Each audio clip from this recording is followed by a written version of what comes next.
Ladies and gentlemen, welcome back to the Big Four podcast. We're going to bring you some college basketball discussion today. Alex is not here, a very disappointing and shocking development. So let's begin here. We have developing stories from both Michigan and Ohio State. Michigan center Austin Davis is out indefinitely with a torn plantar fascia. Juwan Howard says he could be back by the end of the season. So we'll see what happens there.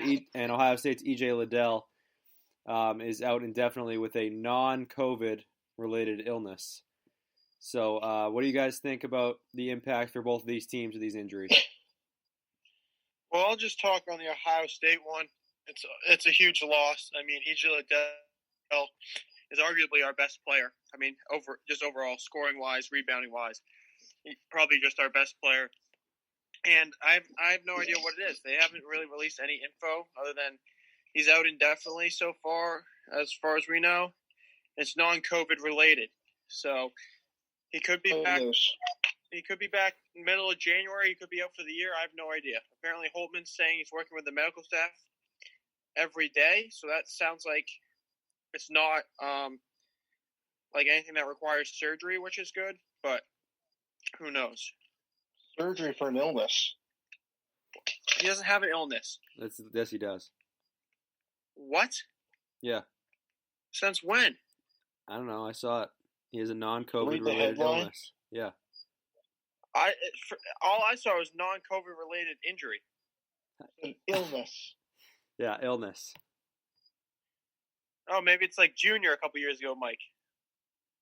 Oh, goodness. Yeah, so who knows? He got probably an STD. All right. So Holtman said we anticipate him returning here hopefully soon. All right. So we'll see. Mike, he's our best player, so hopefully he's not out too long. Mike, what do you think about these injuries and illness, whatever Liddell has?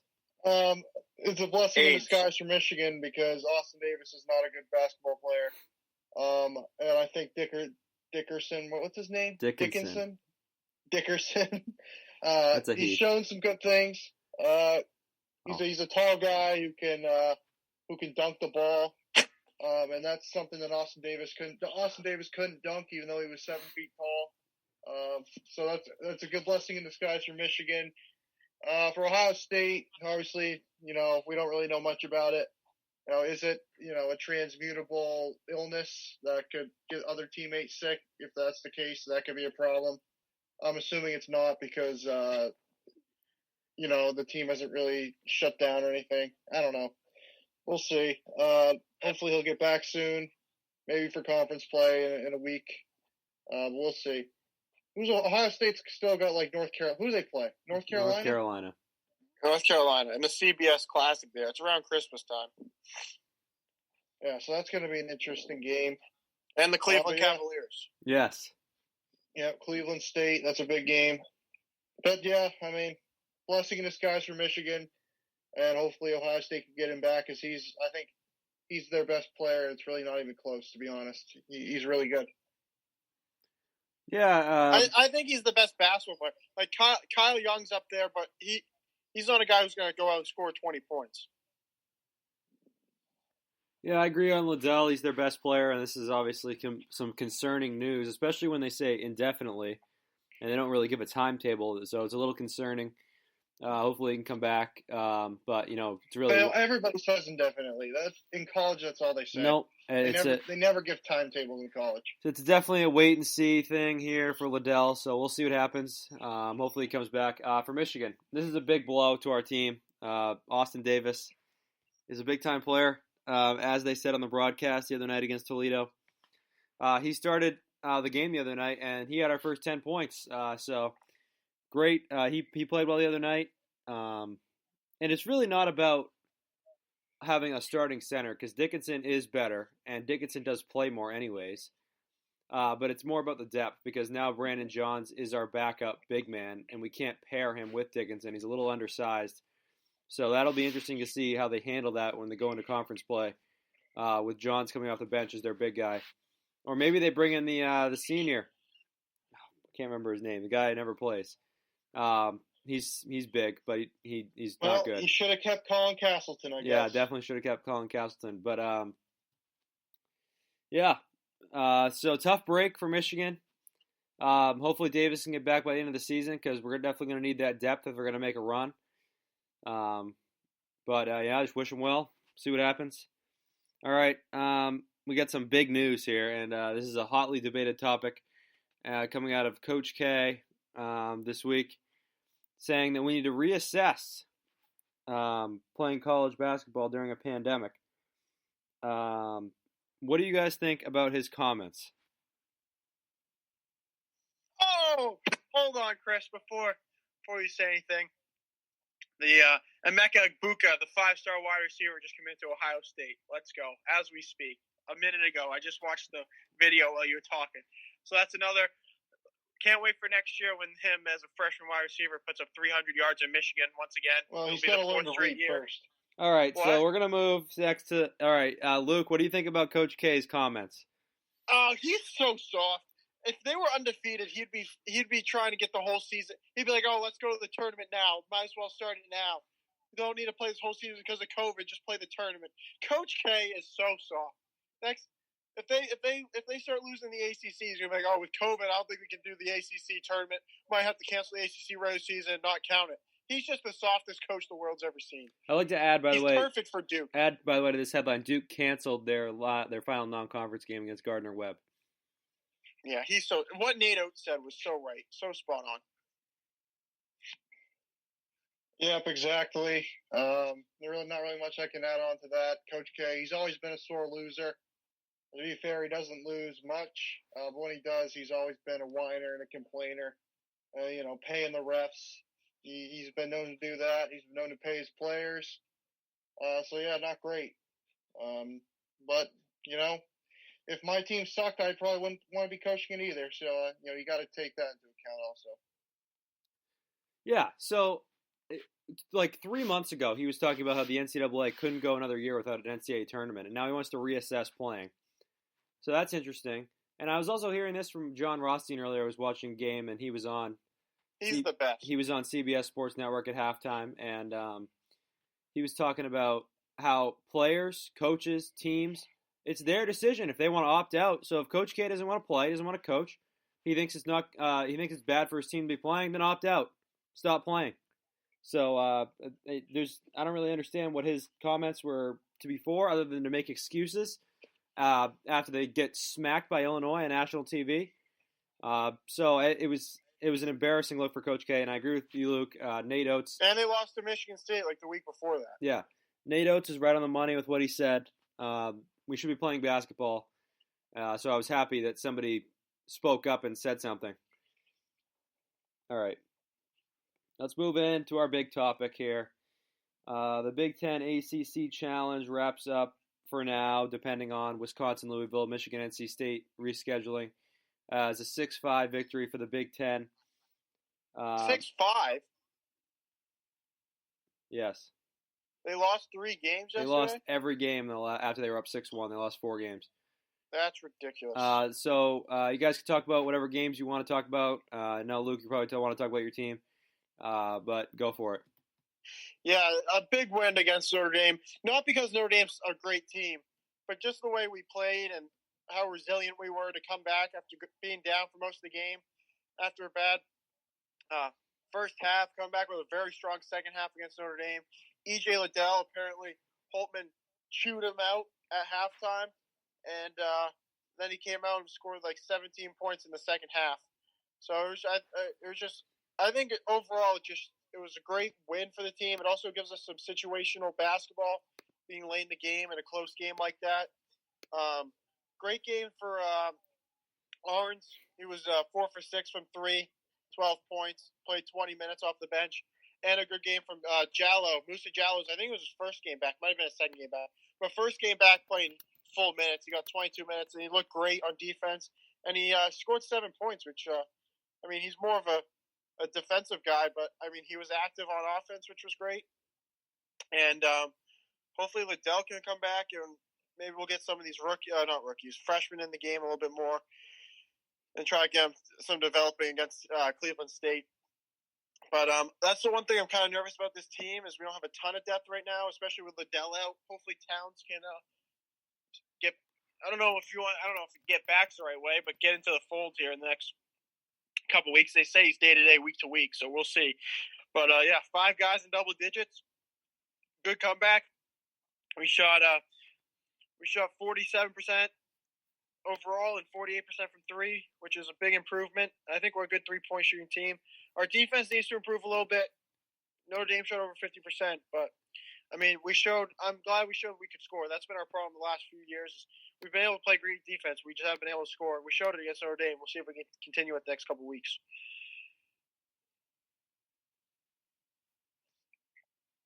Yeah, I mean, it was Jekyll and Hyde for the Big Ten Tuesday. They played very well. When they go 6-1 in the first day. No games got canceled on Tuesday. The one slip up was Purdue. They were up like 30 against Miami, and they ended up losing. That's a bad loss. Not sure what to think about Purdue. They seem to be a similar team to last year. And credit to Minnesota, Ohio State, Iowa, Penn State, Illinois, and Rutgers getting some good wins for the Big Ten. Illinois, good win over Duke. Duke probably not a good team as we see it now. But hey, whenever you go in there, get a good win. Nothing wrong with that. Iowa, okay win. I don't think North Carolina's that good. Penn State, that was a good win. Coming off of that tough loss to Seton Hall, that's a good win for Penn State. Rutgers without Geo Baker, that's a nice win over a Syracuse team that'll probably be on the bubble for the 20th straight year. And Wednesday it wasn't ideal. You had Maryland just not really showing up on the road at Clemson. Well, what did you say? Didn't you say Turgeon doesn't show up for road games? You were saying that last year. He doesn't even get on the plane. Yeah, that is true. Historically, Turgeon they don't show up for road games. But they did a little bit last year. But at Michigan State, that was it. No, Indiana. They won in Indiana. They won somewhere else. I can't remember. But yeah, Indiana had a chance against Florida State. That's a disappointing loss for Archie Miller. Northwestern, that's a disappointing loss to Pitt. I mean, that was a chance for them to count. I don't want to call it a statement win, but that's a win. You want to beat a power program, and they probably should have won that game. I think Northwestern was probably the better team, looking at those two rosters. Georgia Tech, I mean, Georgia Tech's better than Nebraska, so I mean. But although Nebraska's given, they're hanging in there. They're hanging in there. They're hanging in there. And yeah, it was disappointing, especially when you see the games that were canceled. You had really, I don't want to call them 3 marquee matchups. You had one real marquee matchup with Michigan State and Virginia. Yeah, 3 games. You had 3 games of the Big Ten probably would have won.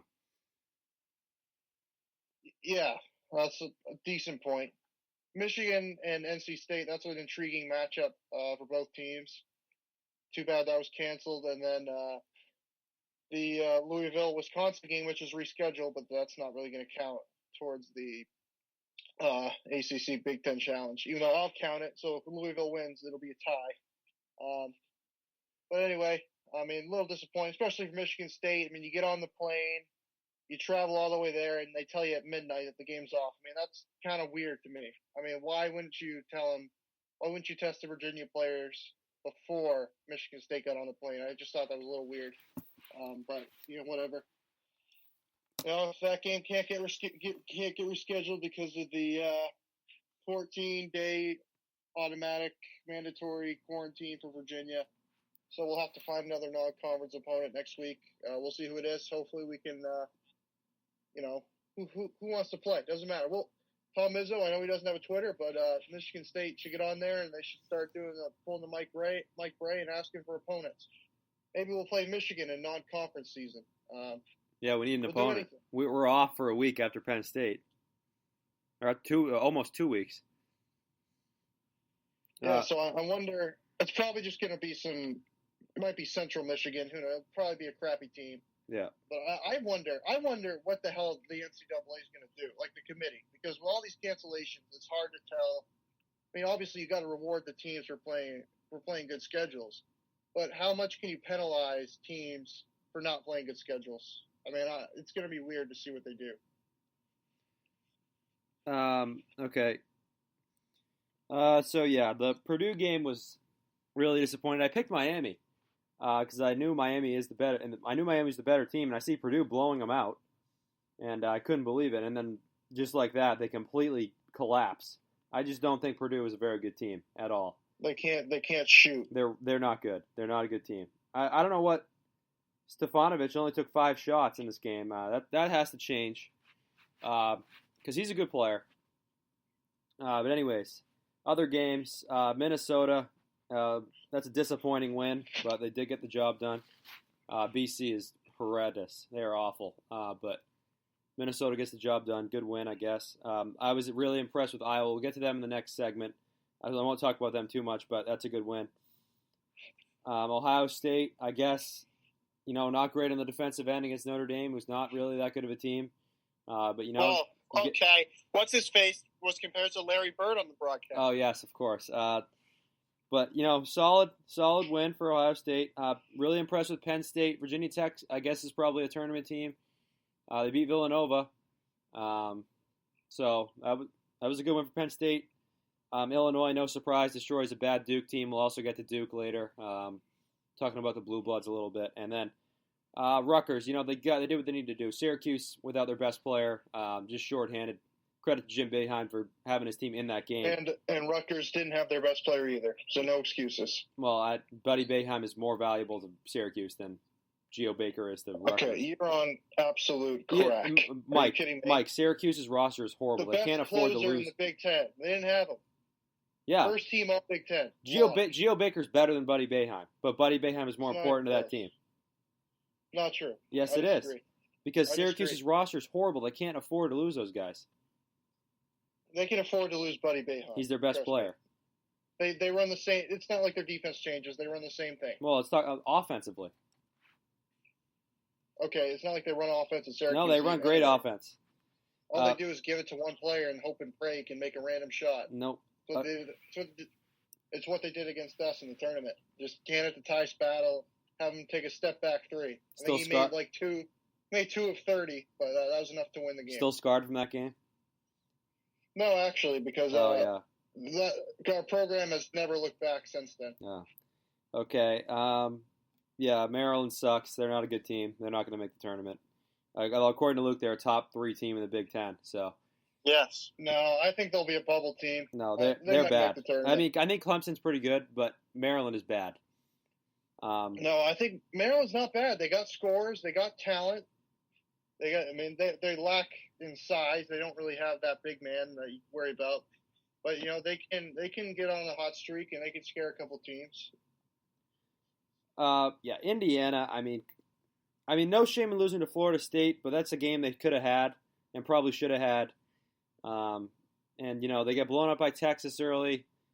I don't know. I mean, Mike's been all over Indiana all off season, but I don't know. Archie Miller's not a good coach, but they do have a game. I will say this. A week from Saturday against Butler, who's probably another team will be on the bubble. That's a game that they need to win. If they want to be considered a good team, they need to win that game. Okay, they're a good team. Come on. I don't know. Georgia Tech. They're easily a tournament team. We'll see what happens. We'll see because they haven't proved it yet. They got a very good coach. Okay. All right. So I'm going to move on to the next. He sucks and blows. No, he doesn't. Georgia Tech. No surprise there. Nebraska's not very good. Creighton's kind of pulling away now in that game. And disappointing loss for Northwestern. I do want to talk about the Michigan game real quick. I didn't have that on the thing, but I just want to talk about I look at a guy like Livers, and he continues to be undervalued by these the pawns, as Kyrie would say in the media, like Mike and Luke, big-time media personalities, who do not recognize him as a big-time player. He scored 16 points on 7 shots the other day against the Toledo team. That's the highest-ranked MAC team in KenPom. So, how about you? You don't recognize true greatness like Larry Bird reincarnated Joey Hauser. How about that? I recognize. You refuse to say he's a good player. You say he sucked because he transferred from one of your Big East schools. I only recognize Larry Bird from Notre Dame. Wagner. Okay. Wagner has awakened. Decent game from him. Brooks, as I will continue to say, he's our Connor McCaffrey. He doesn't do anything great, but he does everything good. And that just Except for shooting. He's a glue guy. Well, actually, he was 2 for 4 in this game from 3. He's That's a glue not good guy. enough. He's a glue guy, as John Rothstein says. You need those on your team. Dickinson, another good game. We'll see what happens against real competition. And Sean D. Brown, another good game from Sean D. Brown. 4 for 4 from the field. This guy, I believe, if the season ended today, he'd be 6th man of the year in the Big Ten. Even though we haven't played a conference game, if the season ended today, he would be. So we'll see what happens with him. All right. Yeah, man, I'd hope so. When you're playing the entire MAC West. All right. Let's address this Michigan schedule. Is Michigan's schedule a problem? I don't think it's a problem when it comes. Like, I don't think it will be the reason they get left out of the tournament if they do. Not going to get left out of the tournament. Well, they could. Not going to happen. I mean, They're a bubble team. What happens if they go 8-12 in Big Ten play? They're big in easily. If you win 8 games in Big Ten, you should be in. Not what the committee has said in the past when it comes to teams under 500 in their conference. Yeah, well, either way, they have a favorable schedule in the Big Ten, and they only get Iowa and Illinois twice, and they get them both at home. I think their problem's going to come with getting a higher seed, and it will come where if they are on the bubble, it won't help them, if that makes sense. I don't think it will hurt them if they're already in, but it won't help. There's nothing there if they're on the bubble to help them get in. It'll keep them out. Is it a problem? Not if they play well in Big Ten play. It's not a problem. We've seen teams with horrible schedules. But historically, under Juwan Howard, they haven't been able to do that. Well, what were they last year? 10-10. They average a ninth. They go 10-10 in Big. If you win 10 games in the Big Ten this year, you will be in the tournament without any doubt. Sure, but if you win 8, I'm not so sure. Yeah, well, we had a harder Big Ten schedule last year, and we won 10, and we have an easier one this year. So.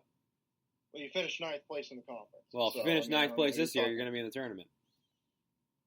Well, I'm not talking about tournament. I'm just talking about, we've seen teams like a couple of years ago, Cincinnati played absolutely nobody. They were 2 seed in the tournament. Xavier played nobody. They were a 1 seed. You have to play well in conference play. Conference play is the number one thing. You have number one most important thing. And then non-conference is more of a tiebreaker. I mean, obviously, you got to play well in non-conference, usually. I mean, last year, Wisconsin was brutal in the non-conference, and they won the Big Ten, and they were like a projected 4 seed. And they would have been like maybe a 1 or 2 if they played well in non-conference. So it can't affect it, but I just don't know what the committee's going to do. I don't know if they're going to really fault Michigan for it. Are they going to fault teams like Virginia or Michigan State? Like Michigan State's Duke win might not look good. It may look like we haven't really played anybody if you look at the metrics. And the Virginia game got canceled. So, I mean, what are they going to do with that? I think it's going to come down to Big Ten play. Who you beat in Big Ten? We got 4 top 10 teams, 4-ish top 10 teams. And how many times does Michigan play them? 6, 7 times? You got 7 opportunities. 6 or 7 opportunities to win those games. Yeah, you got to get a couple of them.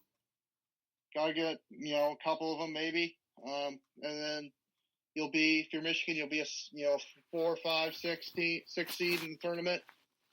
Maybe, you'll be a 11 or 12 seed in the Big Ten tournament. But hey, you're able to get it done. And 12th place finish in the Big Ten, nothing to be ashamed of, especially this league. All right. Okay. All right.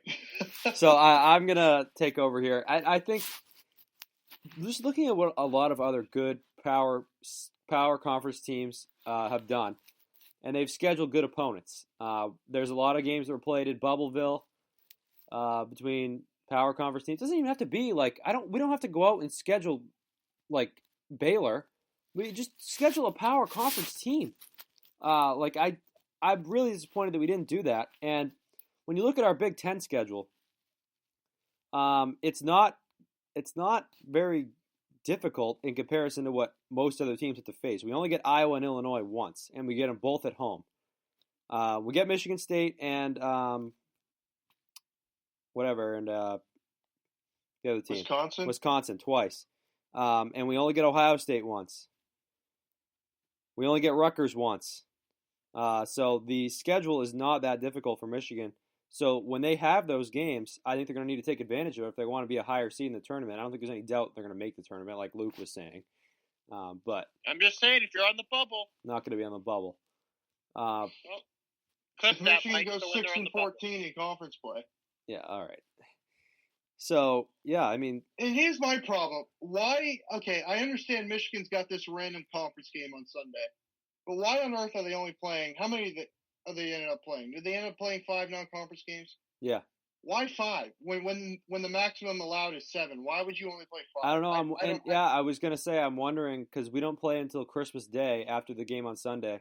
I'm wondering if he's going to schedule something else in between. Well, there. he should if he's smart. He should go out. And I'm actually wondering about up. what is NC State doing in that time period?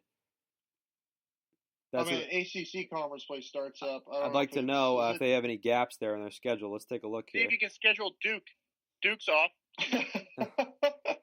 Well, NC State, yeah, I mean, they're supposed to play Campbell on the 19th. Play Detroit Mercy.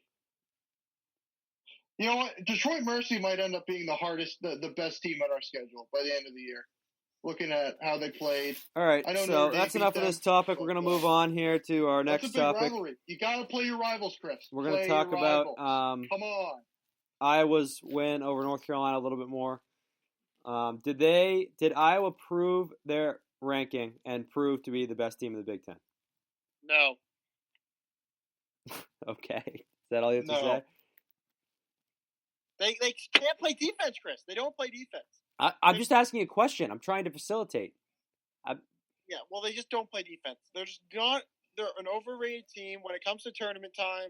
They're going to choke, and they're going to choke in Big Ten play. It's going to get to the end of Big Ten play, and they're going to lose like 8 straight games, and they're going to be not a top 4 team in the conference. Well, Chris thinks I hate Iowa because I ranked them 4th in the Big Ten. But what did they finish last year? Like 6th or 7th in the Big Ten. You had the top 4. You had Michigan State, Maryland, Wisconsin, and Illinois. Justin Orange scored 30 on them. Yeah, I mean, obviously Illinois improved from last year, but as Luke said, their defense it still worries me, and they have to prove it in Big Ten play. Oh, Chris can say all he wants. North Carolina's a great team. We got to remember they would have missed the tournament last year if they had the tournament. Okay, maybe they added all these freshmen. I'm still not convinced about North Carolina. I don't think they're that good of a basketball team. To be honest with you, they are not worth their ranking. Let's just say they're not that great. And they could score the ball, they could shoot the ball, but the thing that can really, really hurt you is if you fall in love with the 3-pointer. And I know they got Luka Garza, but what did they do in the first half against North Carolina? And like the first half of the second half, they fell in love with the 3-pointer. And at the start of the second half, the reason why North Carolina got back in that game was because they fell in love with the 3 and it just wasn't going down. And North Carolina got right back in that game.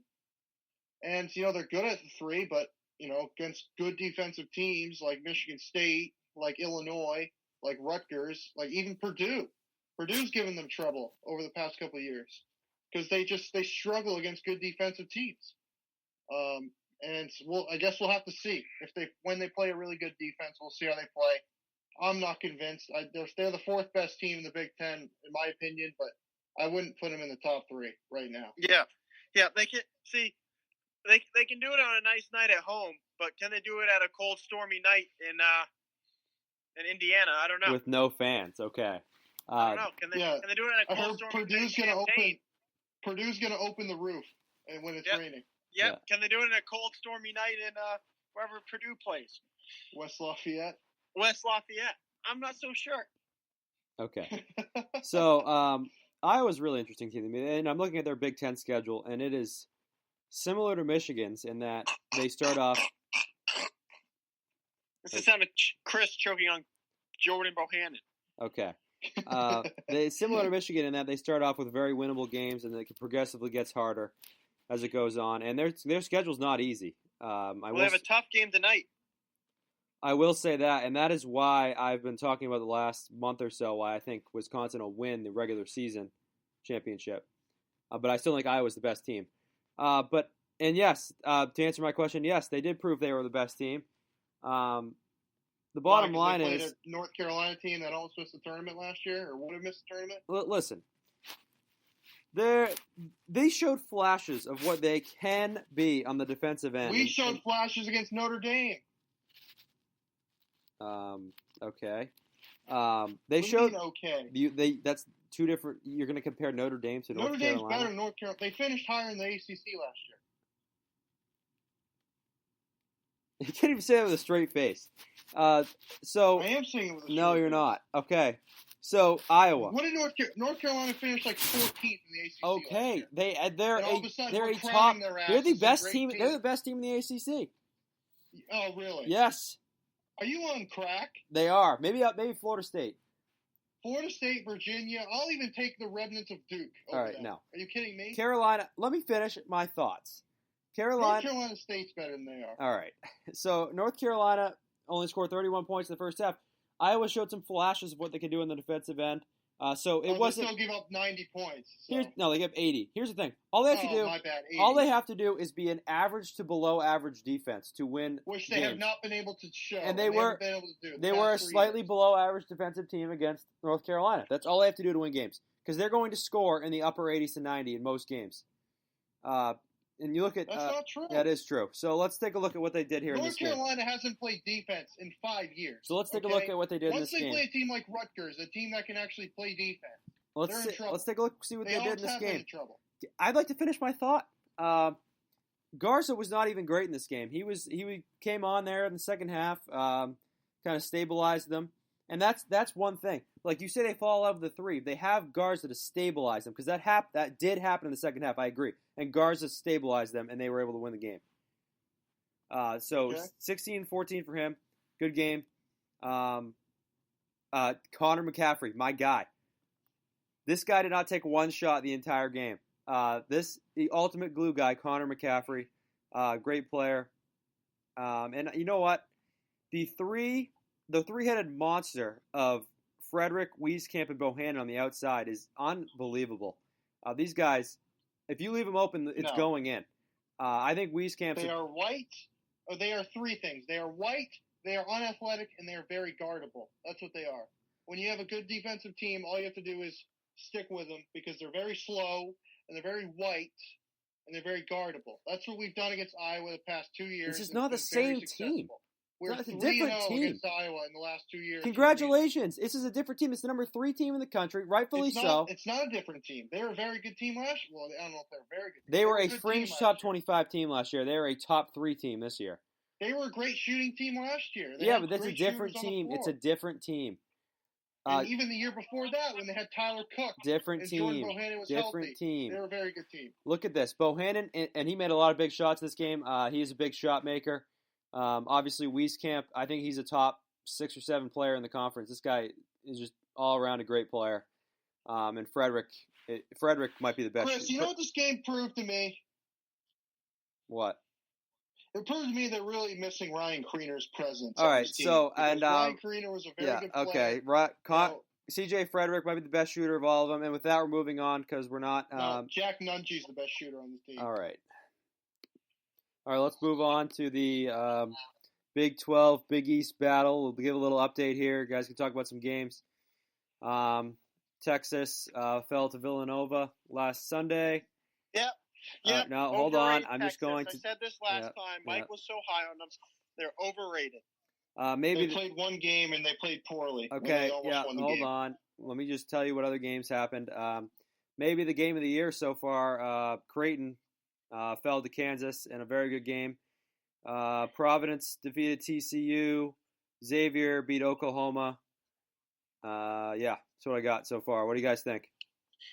So, good win for Xavier. I think they're very good this year. That's a tough loss for the Big East and Creighton.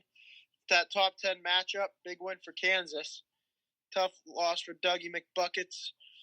And that's a Villanova good win. I don't know.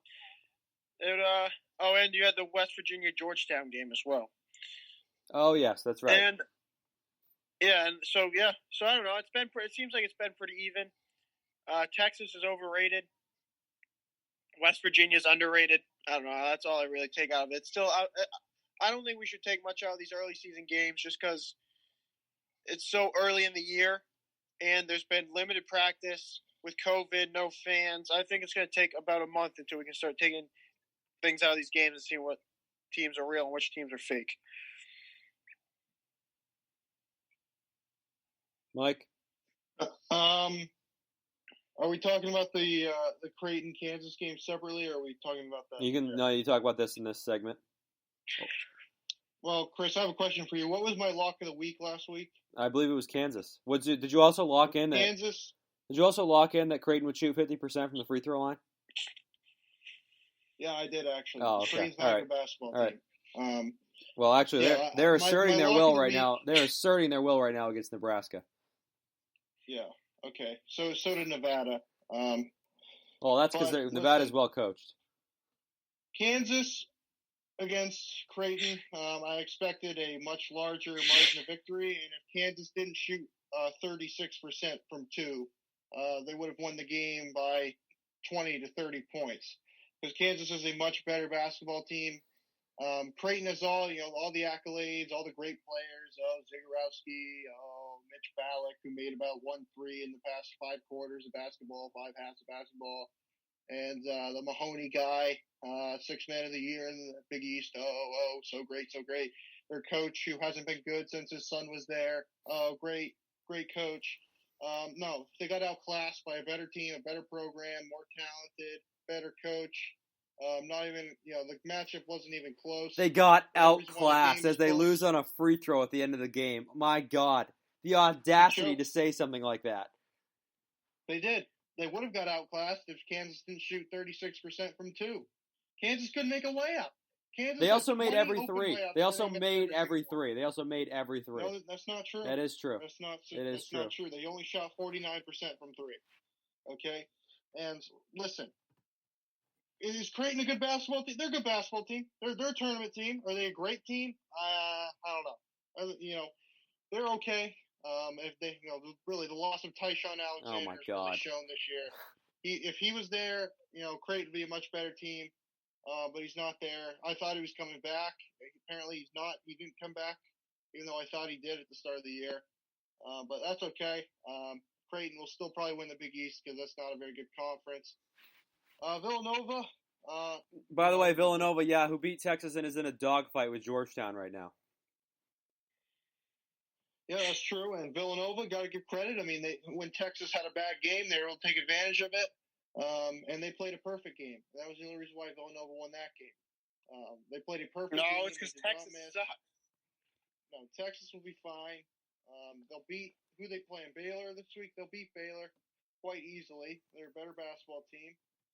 Well, yeah, I mean, the Big 12 is a better conference. And who did Xavier beat? Oklahoma? Oklahoma's not good.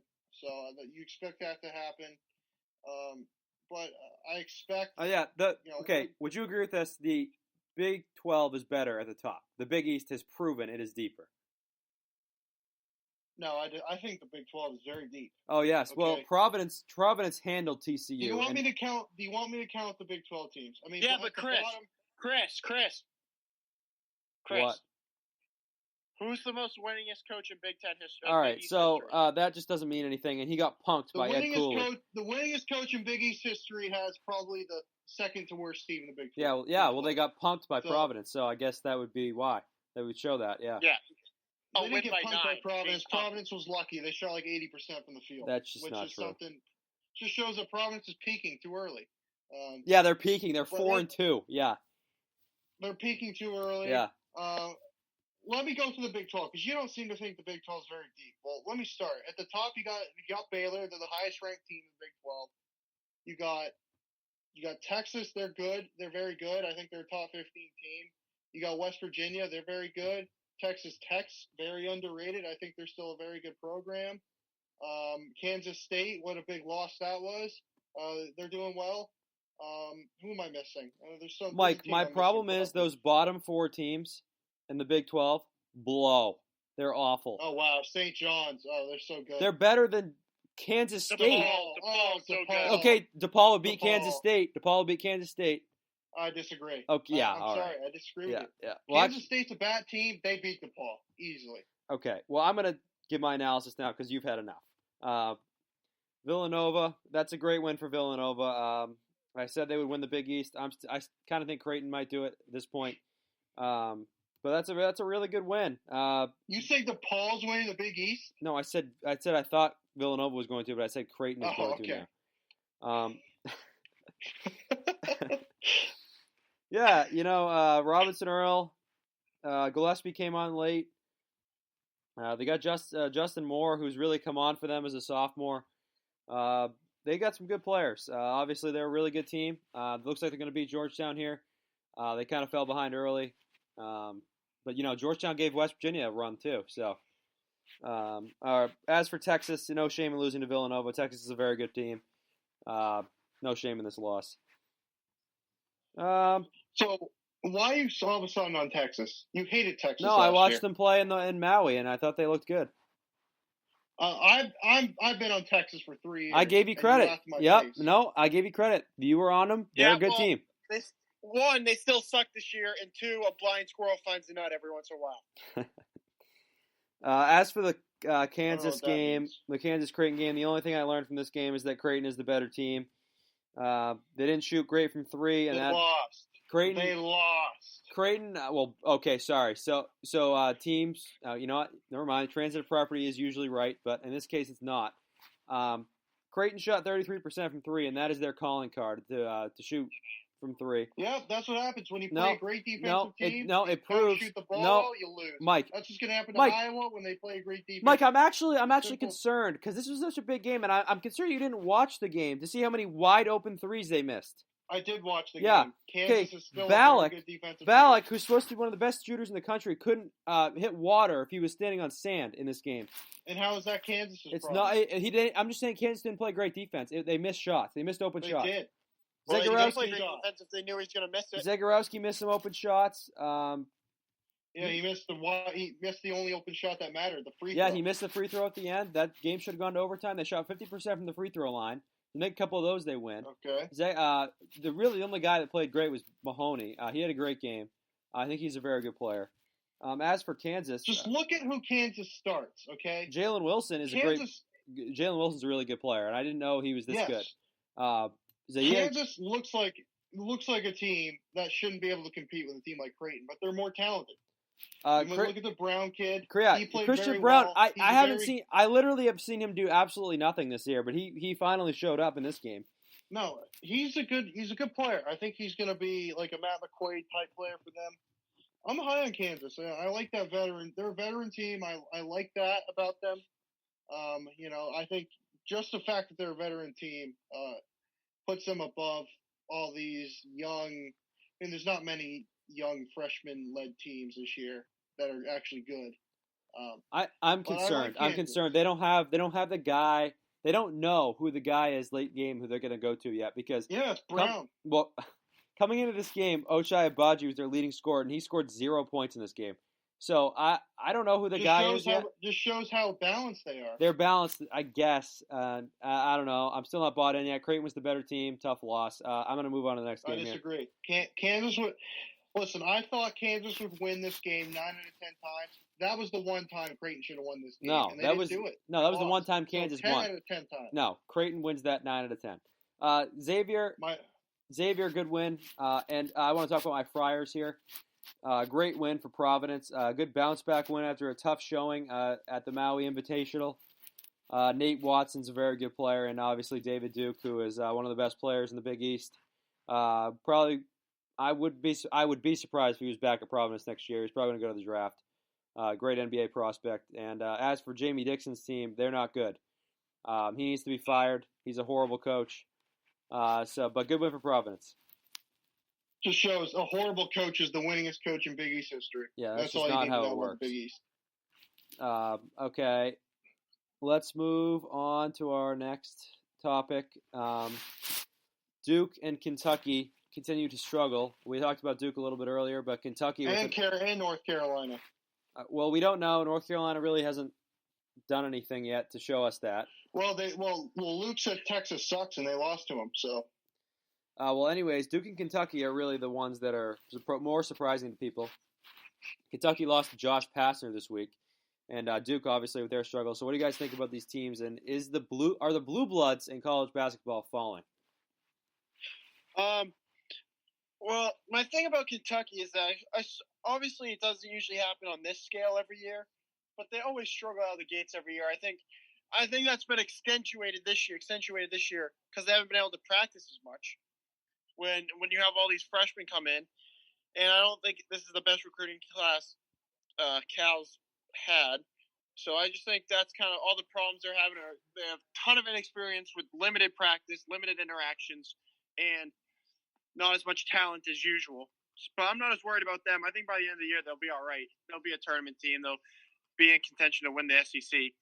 And Duke, these last few years, it's been so weird. I mean, they had the Zion year.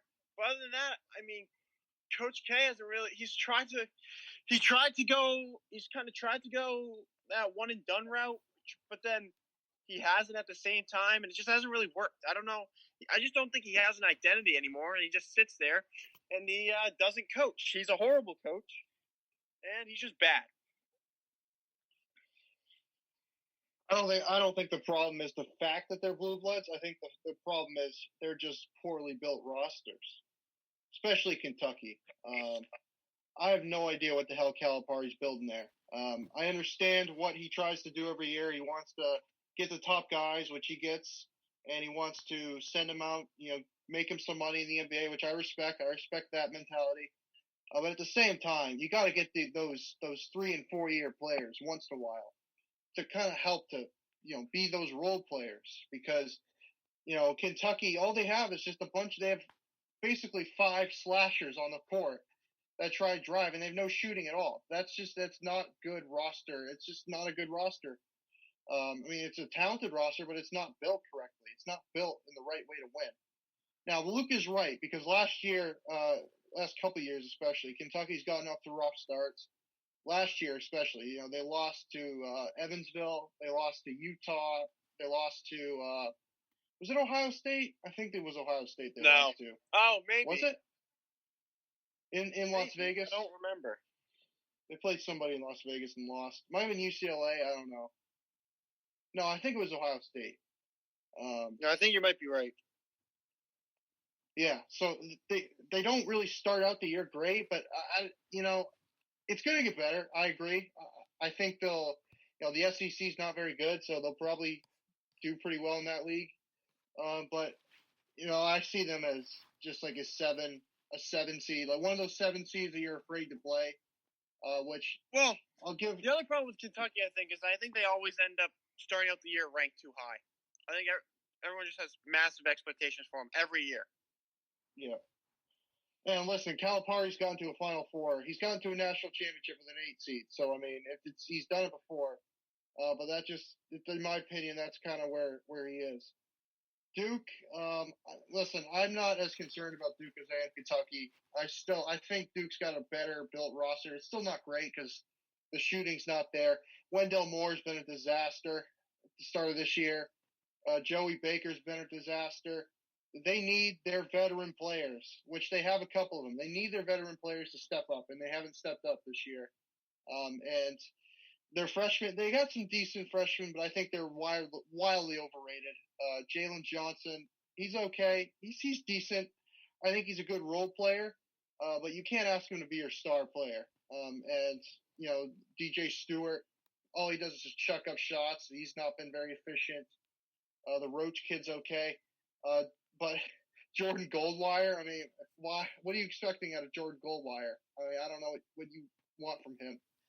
I think it'll get better for Duke also. I think they'll compete for the ACC championship game again. I think Coach K is a better coach than Calipari. I think he can find some things to work on. But yeah, I don't think it's the fact that they're blue bloods. I just think it's just they're poorly built rosters. Yeah, I agree on Kentucky about the poorly built roster thing. And I'm going to look at the SEC right now. I'm not saying this is the way it'll finish. There are 8 teams right now that are significantly better than Kentucky in the SEC. Tennessee, LSU, Alabama, Arkansas, Florida, Missouri, and I believe there's one more. No, that might have been it right there. So 6 teams better than them in the SEC right now. That said, I think they'll finish probably third or fourth in the conference. I think they're, as you guys said, a poorly built roster that can't shoot. And that's Calipari's fault.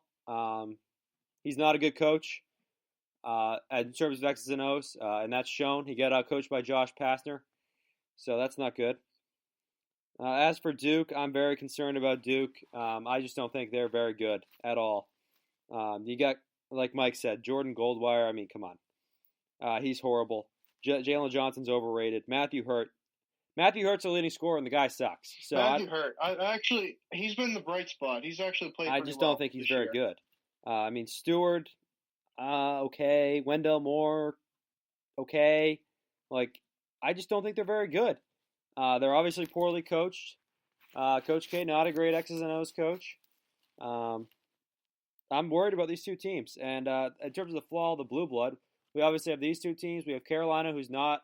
I think they're a good team. I don't think they're clearly not as dominant as they have been in past years. And I mean, Kansas is the best out of the blue bloods, but it's not a good year. Top 5 team. It's not a good year, at least so far for these teams. All right, before we get into the picks, pick a game we haven't talked about and say something about it. Well, I'm not as much gonna pick a game as I'm gonna pick my 3 teams that I like this year a lot.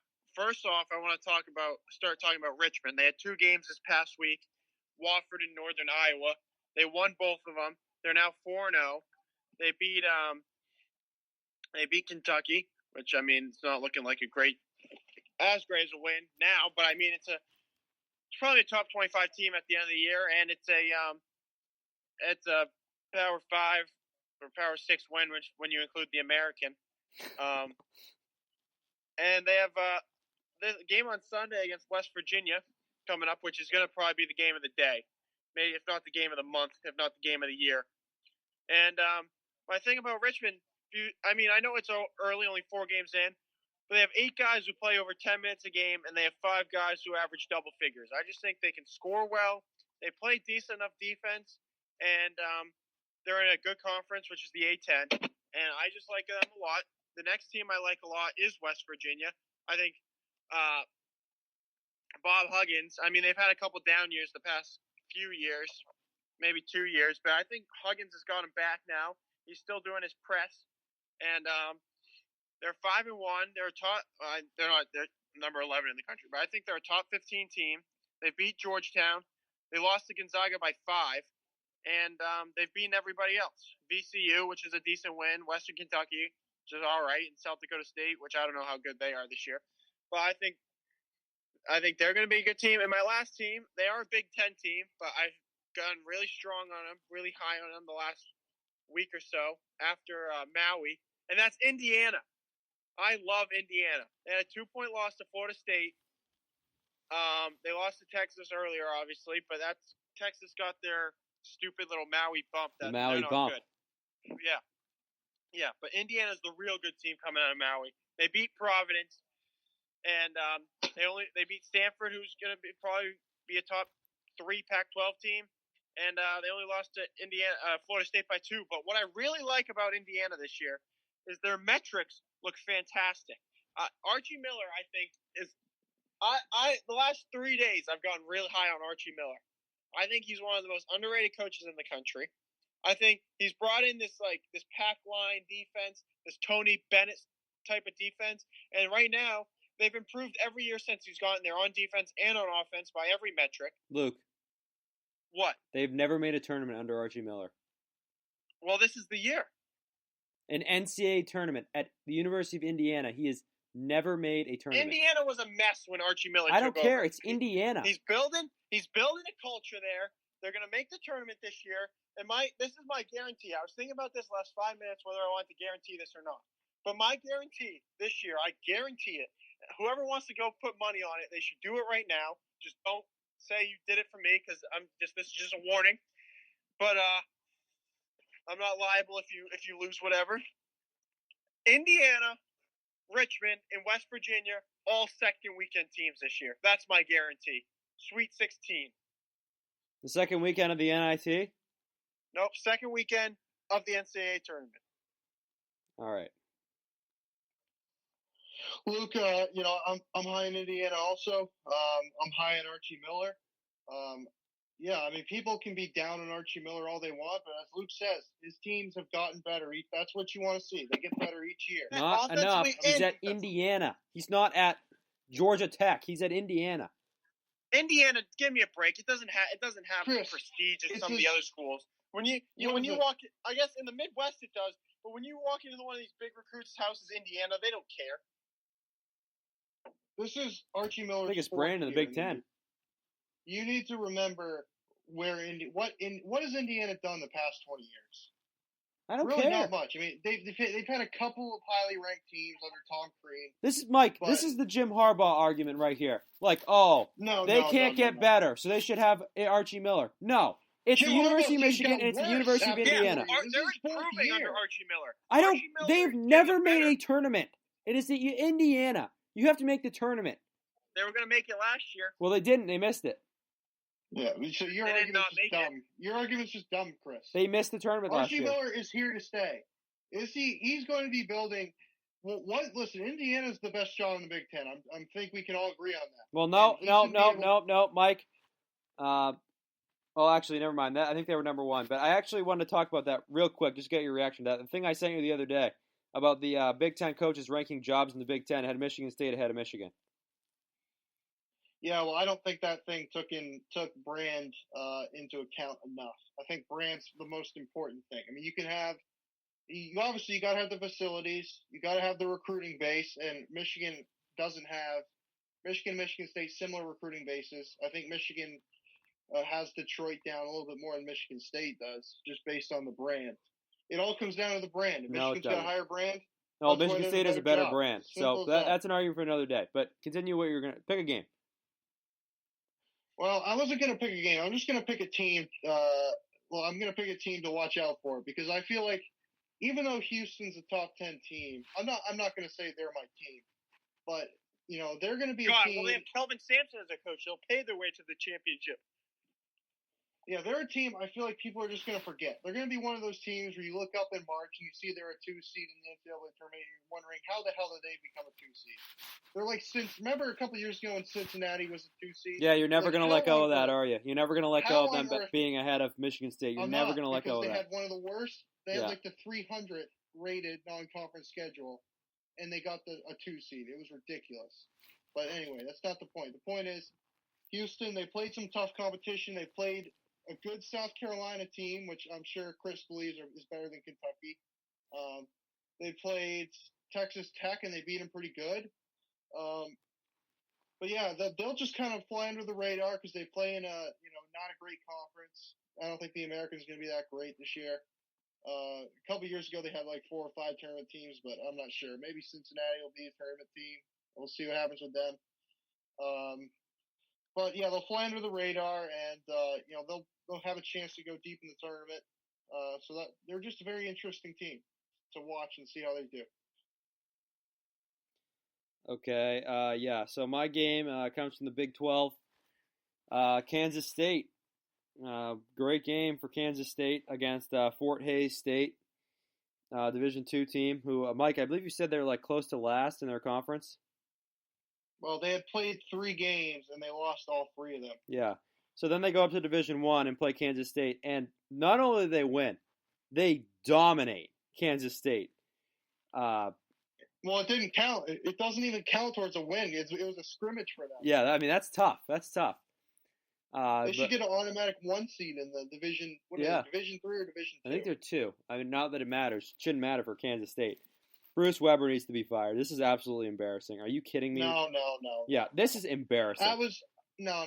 I was reading something about that today, and it said that Kansas State, before he got there, Kansas State had not made a tournament in like 22 years or something. Mike. Actually, it was before Frank Martin got there, and Frank Martin got to Manhattan. He made like 5 tournaments in 7 years, and they had Bob Huggins for 1 year, and he went to West Virginia. and then they brought in Bruce Weber, and he's made 5 tournaments in 7 years. Yeah, I just don't I care. think I don't you care. gotta trust You're the not. process No, with him. no, you're not. You're not losing to a division. No, You're not getting punked by a Division II team and getting away with it. That's an embarrassing. No, yes, you are, because Bruce Weber's earned it. No, He's he a hasn't. good coach. He hasn't recruited well. I think that's his biggest problem. He only has one top 100 recruit in the history of his program there. But I like what listen, he's a good coach. I mean, you just got to trust the process for Kansas State right now. I mean, you got to for sure have a better replacement before you fire him. I just don't. You can't lose to that team. I'm sorry, you can't lose to Division II team and get destroyed by them. Because they did. Okay, well, he should be fired. All right, let's move into the picks. I'm in first place, 4 games ahead of Mike, as I went 15-6 last week. Mike with a horrible week, 11-10, stays in second place. Luke and Alex are 31-18, both 5 games back. We picked St. John's and Seton Hall. Mike and Alex got that game right. They picked Seton Hall. I was an idiot. I should have picked Seton Hall. I should have known that Willard would have had his guys ready. But Luke and I picked St. John's. We were wrong. And Creighton, that game just went final. They defeated Nebraska. Mike, Alex, and I picked Creighton. Luke picked Nebraska. An interesting pick there. But let's get into the games we're going to pick here. I thought it was Nebraska Omaha. Okay. Didn't think it was Nebraska, the Big Ten team. Yeah, that's a game we would pick.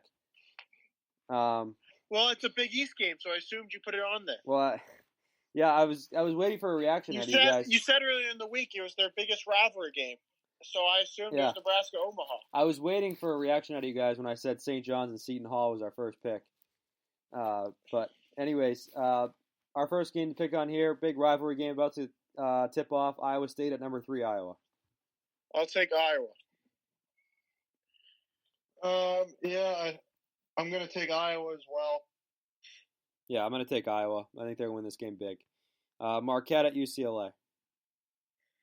I'll take... I don't like Marquette this year. I don't think they're very good. And UCLA has Mick Cronin. But UCLA never starts the years off good. But I guess I'll take UCLA. Yeah, UCLA. Yeah, I like Marquette here. I think they played well against Wisconsin. UCLA has not been impressive so far. I'll take Marquette. Florida at number 20, Florida State. Florida State's always usually pretty decent. They have a great coach, but Florida has had a great start to the year so far. I'll take Florida. Well, what's the stat? Florida State's won like the last 6 games in this rivalry, dating back to when Billy Donovan was there. I'll take Florida State because they own this rivalry. Yeah, I'm going to take Florida State as well. Much better team. Notre Dame at Kentucky. Kentucky. Notre Dame. Yeah, I got to think Kentucky's going to bounce back, and Notre Dame's a really bad team, so that's a good. My guy Prentice Hub is going to get it done. All right. Big rivalry game. Utah at BYU. Oh yes. The what do they call this? It's not the Holy War in basketball, is it? Probably. Yeah, it is. Why wouldn't it be? I don't know. I'll take BYU. Yeah, my guy Matt Harms. I can't go against him. I'll take BYU. Yep, BYU. You just can't. I'm not picking a Pac-12 team. Okay, Clemson and Alabama. This is a neutral site game. Neutral site? Why? No idea. Oh, it's the Pitt Boss Grill Holiday Hoopsgiving. All right. I'll take Alabama. I can't help but be impressed with Clemson coming into this year. They've beaten 2 Big Ten teams, Maryland and Purdue. They won that tournament. Who else they beat? I think they beat Mississippi State. So, I mean, Clemson's playing good. I think they'll be this year's Baylor. I'm not saying they're going to be a great team, but I think they'll be a solid team. They play great defense. They can shoot. I'll take Clemson. I like Alabama's Baylor. Alabama's going to be a good team. Okay. Yeah. This is a tough game for me. I like both these teams. I guess I'll go with Alabama here. I think they're both. I think this is pretty evenly matched, even game here. But I think the better coach is Nate Oates, so I'll take Alabama. All right, Penn State at Michigan. I'll take Michigan. Listen, this is a trap game for Michigan. I know, you'll probably laugh at me saying that, but Penn State's coming off a big win, and this is their first real power opponent. I think they'll start off slow. I think Penn State might get out to a double-digit lead, but I think Michigan's just the more talented team, and I hate to say it, but they're a better coach. At least I'd hope so. I hope Juwan Howard's better than an interim coach. I'll take Michigan. Yeah, I was originally going to take Penn State in this game, but I was thinking about just look at all these other teams. I'm looking at Michigan State when they played Notre Dame. Like they got off kind of slow start and then they took over. And I think this is a similar matchup in terms of talent disparity. So I guess I'm going to take Michigan. I agree that they're going to get out to a slow start. All right, intriguing game here: Rhode Island and Western Kentucky. Let's see. Western Kentucky's all right. They started 4-2. Rhode Island's 3-3. I'll take Western Kentucky. Yeah, I don't think Rhode Island's very good, to be honest. I mean, they didn't even show up against Wisconsin. They lost to BC. I'll take Western Kentucky. Yeah, I like Rhode Island, but I think they're not playing great right now. Western Kentucky is the better team. I'll take them. All right, ranked game here, number 19, Richmond at number 11, West Virginia. Well, these are my two of my three teams this year. Games on ESPN, 1 o'clock. Everyone should tune in. I'm going to take Richmond in the upset. No, I disagree. You got two veteran teams, and West Virginia is the more talented veteran team. I'll take West Virginia. Yeah, I agree. I'm going to take West Virginia. Number 13, Texas, and number 2, Baylor. Oh, Baylor by a million. Yeah, I'll take Texas as my upset of the week. I like Texas's defense. I like Baylor too. But this is going to be Shaka Smart. People are still on the fence in Austin about Shaka Smart. Well, they'll be off the fence. I'm shocked at how bad he is. Yeah. He's not bad. He's always been mediocre. He's made a couple horrible. NIT champion. Atrocious. NIT champion. I'll take Texas in the upset. Yeah, I like Baylor here. I think this will be a good game. Both these teams are good, but I'll take Baylor. The Cleveland Cavaliers at number 22, Ohio State. Ohio State. Yeah, Ohio State. Ohio State. Stanford at USC. Well, USC has that kid who's projected to be like a top 5 pick, right? Yeah. I'll take USC. Yeah, Chris's favorite team in the Pac-12, Stanford. They were terrible. Yeah. They were horrible in the Maui Invitational. You think that's an insult to me, but I didn't say they were good. I said they were the best team in the Pac-12. Yeah, I mean, I don't even know why we're picking this game, to be honest. Two teams that I won't be watching this game. I will be. I'll be tuned in every minute of this game. Yeah, well, that's just the dumbest thing I've ever heard in my life. I'll take USC. I'm going to take Iowa. You're going to take Iowa. I'm watching the Iowa game, sorry. I'm going to take Stanford. All right. Oakland at number 4, Michigan State. Michigan State. Yeah, guess what? It's Oakland week. That's right. Big rivals. You know how many times they've beaten us? That's right. 0, 0, 0, 0. Gonna say that way. Michigan State. Chris, you pronounced Oakland wrong when you said it. Yeah, sorry. 0 Oakland. No. You're as a Michigan fan. Oh, sorry, yes. 1 Clint. Yeah, that's right. Okay. Number 21, Rutgers at Maryland. I'm taking Michigan State, by the way. Number 21, Rutgers at Maryland. No, Luke, you have to pick Maryland. You said they were the third best team in the Big Ten. I heard you, and I just totally blanked on the two teams you said. Rutgers and Maryland. That's what happened. I was like, wait, who are we picking? I'll take Maryland. Yeah. Give me the Scarlet Knights. Yeah, I'm taking Rutgers. Marquette at number 8, Creighton. Chris Creighton.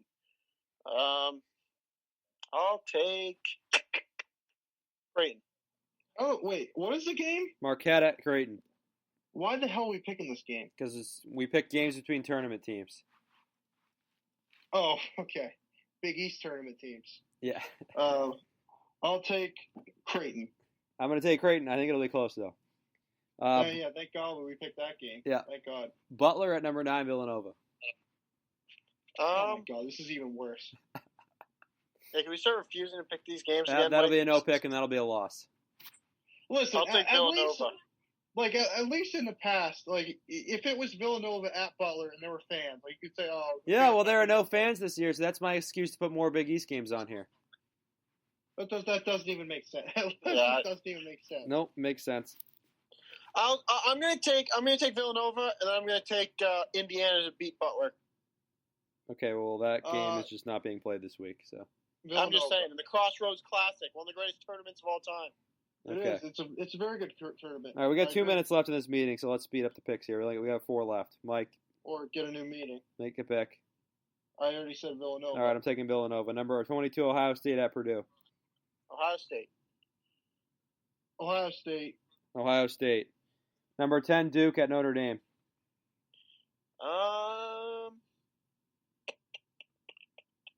Is this? I'll take Duke. Yeah, Duke. Another great game here. Number 8, Creighton at St. John's. You didn't You pick gonna the pick game, the game? dumbass. I'm taking Duke. Number 8, Creighton at St. John's. I'll take Creighton. Yeah, I'm just gonna refuse to pick this game. Okay. This is ridiculous. This is ridiculous. All right. This is absurd. I'm taking Creighton. Oh, okay. And the last game is number 5, Kansas at number 17, Texas Tech. Kansas. Might as well be the Big East podcast. Oh, for all Texas these Tech? Big East games. Yeah. Texas Tech? Oh, never mind. I thought it was Texas. What are the games? Kansas I'll at take Texas Texas Tech. I'll take Texas Can- Tech. Kansas at Texas Tech. Yeah. I'm taking Kansas. Yeah, I'm going to take Kansas as well. All right, that's going to do Texas Tech. it. Thank you for watching. We'll be back next week with some football, probably early in the week. Preview some conference championships. So thank you all for watching.